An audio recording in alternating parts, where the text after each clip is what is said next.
पंतप्रधान नरेंद्र मोदी यांच्या 9 वर्षाच्या कार्यकाळातील अत्यंत धक्कादायक माहिती समोर आली आहे.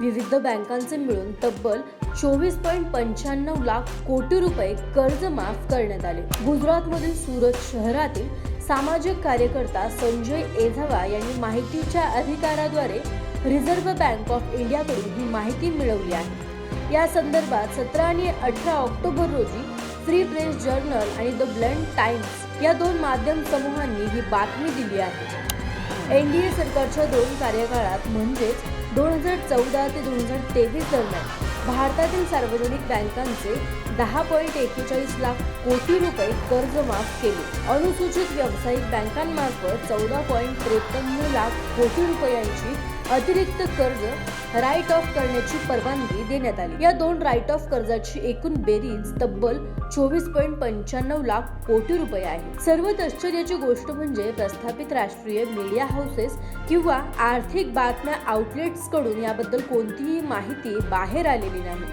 आरटीआय कार्यकर्ते संजय एझवा यांनी दाखल केलेल्या माहितीच्या अधिकाराच्या अंतर्गत मिळालेल्या माहितीमध्ये मोठ्या प्रमाणात आर्थिक गैरव्यवहार झाल्याचे उघड झाले. आतापर्यंत 10 ते 14 लाख कोटी रुपयांच्या राईट ऑफची बाब सार्वजनिक झाली होती. आता मिळालेल्या या माहितीमुळे पंतप्रधान नरेंद्र मोदी यांच्या नेतृत्वाखाली भाजप सरकारने गेल्या 9 वर्षात किती मोठ्या प्रमाणावर कर्जमाफी दिली ते उघड झाले. सुमारे 25 लाख कोटी रुपये कर्जदाराने दिलेले कर्ज माफ केले. हा धक्कादायक प्रकार आहे. ही माहिती अतिशय आश्चर्यकारक असून त्याबाबत आता वाद सुरू झाले आहे. एवढ्या मोठ्या रकमेच्या राईट ऑफच्या वृत्ताने भारतीय अर्थव्यवस्थेला हादरवून सोडले आहे. त्यातून अनेक महत्त्वाचे प्रश्न निर्माण झाले आहेत. आरबीआयच्या प्रकटीकरणामुळे केवळ सांख्यिक माहिती समाविष्ट करण्यात आली तर त्याच्यात थकबाकीदारांचे नावे उघड केलेली नाही. हे महत्त्वाचे आहे. भारताच्या गेल्या 75 वर्षाच्या आर्थिक इतिहासातील ही आतापर्यंतची सर्वात मोठी कर्जमाफी असल्याचे बोलले जात आहे. एनडीए विरुद्ध यूपीए. पंतप्रधान नरेंद्र मोदी यांच्या नेतृत्वाखालील राष्ट्रीय लोकशाही आघाडी अर्थात एनडीएच्या 2 कार्यकाळात मे 2014 पासून आतापर्यंत जी रक्कम राईट ऑफ करण्यात आली आहे ती रक्कम माजी पंतप्रधान मनमोहन सिंह यांच्या यूपीए 1 आणि यूपीए 2च्या संयुक्त कार्यकाळातील राईट ऑफ रकमेपेक्षा जास्त आहे. 2004 ते 2014 या कालावधीत रद्द केलेल्या रकमेपेक्षा हे तब्बल 810% अधिक आहे. एनडीएच्या 9 वर्षाच्या तुलनेत यूपीए सरकारच्या काळात माफ करण्यात आलेल्या कर्जाचा तपशील खालीलप्रमाणे आहे. यूपीए सरकारने 2004 ते 2014 या 10 वर्षाच्या कारकिर्दीत सार्वजनिक बँकांकडून 1.58 लाख कोटी रुपये माफ केले आणि वेळापत्रक मंजूर करण्यात आले.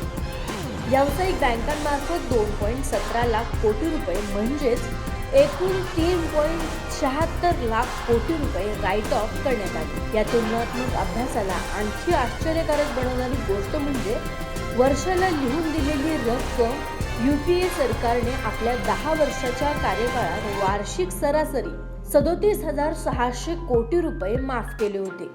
तर एनडीए सरकार 1 आणि एनडीए सरकार 2 यांनी वार्षिक सरासरी 2.77 लाख कोटी रुपये माफ केले आहेत. यावरून भारतीय अर्थव्यवस्था आणि बँकिंग व्यवस्था किती वेगाने कोलमडली आहे हे दिसून येते. कॉर्पोरेट जगाच्या तुलनेत ते कमी कर्ज घेत असल्याने 25 लाख कोटी रुपयांचा राईट ऑफचा बोजा सामान्य नागरिक आणि शेतकरी यांच्यावर पडणे स्वाभाविक आहे. बहुतांश मध्यमवर्गीय आणि ग्रामीण लोकसंख्या केवळ बँकांकडूनच कर्ज घेत नाही तर त्यांच्या बचतीची बहुतांश रक्कम बँकांमध्ये गुंतवतात. या राईट ऑफचे प्रमुख लाभार्थी ते भांडवलदार आणि कॉर्पोरेट घराणे आहेत ज्यांनी बँकांकडून मोठ्या प्रमाणात कर्ज घेऊन पैसे ऑफशोर खात्यामध्ये वळवले. नंतर सुरक्षित आश्रयस्थानासाठी देश सोडला.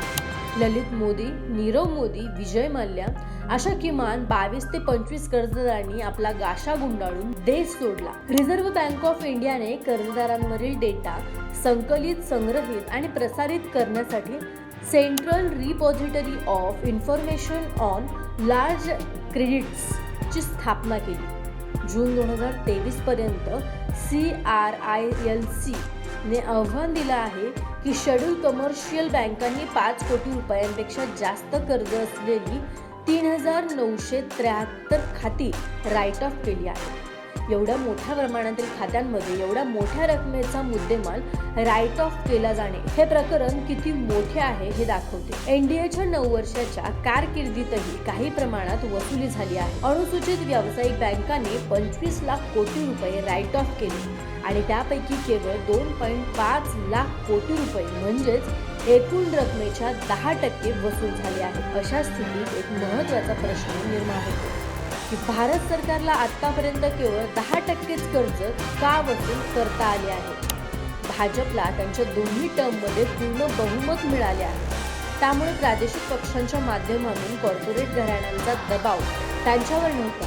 तरीही त्यांचे प्रयत्न प्रभावी का ठरले नाही. ही आकडेवारी चिंताजनक आहे. मोठ्या प्रमाणावर संपत्ती उद्योगपतींनी परदेशात हस्तांतरित केली आहे आणि ही कर्जे वसूल करण्याचे सरकारी प्रयत्न मोठ्या प्रमाणात अयशस्वी ठरले आहेत. अशा स्थितीत सरकारच्या पाठिंब्यामुळे देशाला एवढे मोठे नुकसान सहन करावे लागत आहे असा प्रश्न उपस्थित होत आहे. देशातील प्रत्येक जण जोपर्यंत पूर्णपणे जागरूक आणि सक्रिय होत नाही तोपर्यंत एकामागून एक असे आर्थिक धक्के सहन करावे लागणार आहेत.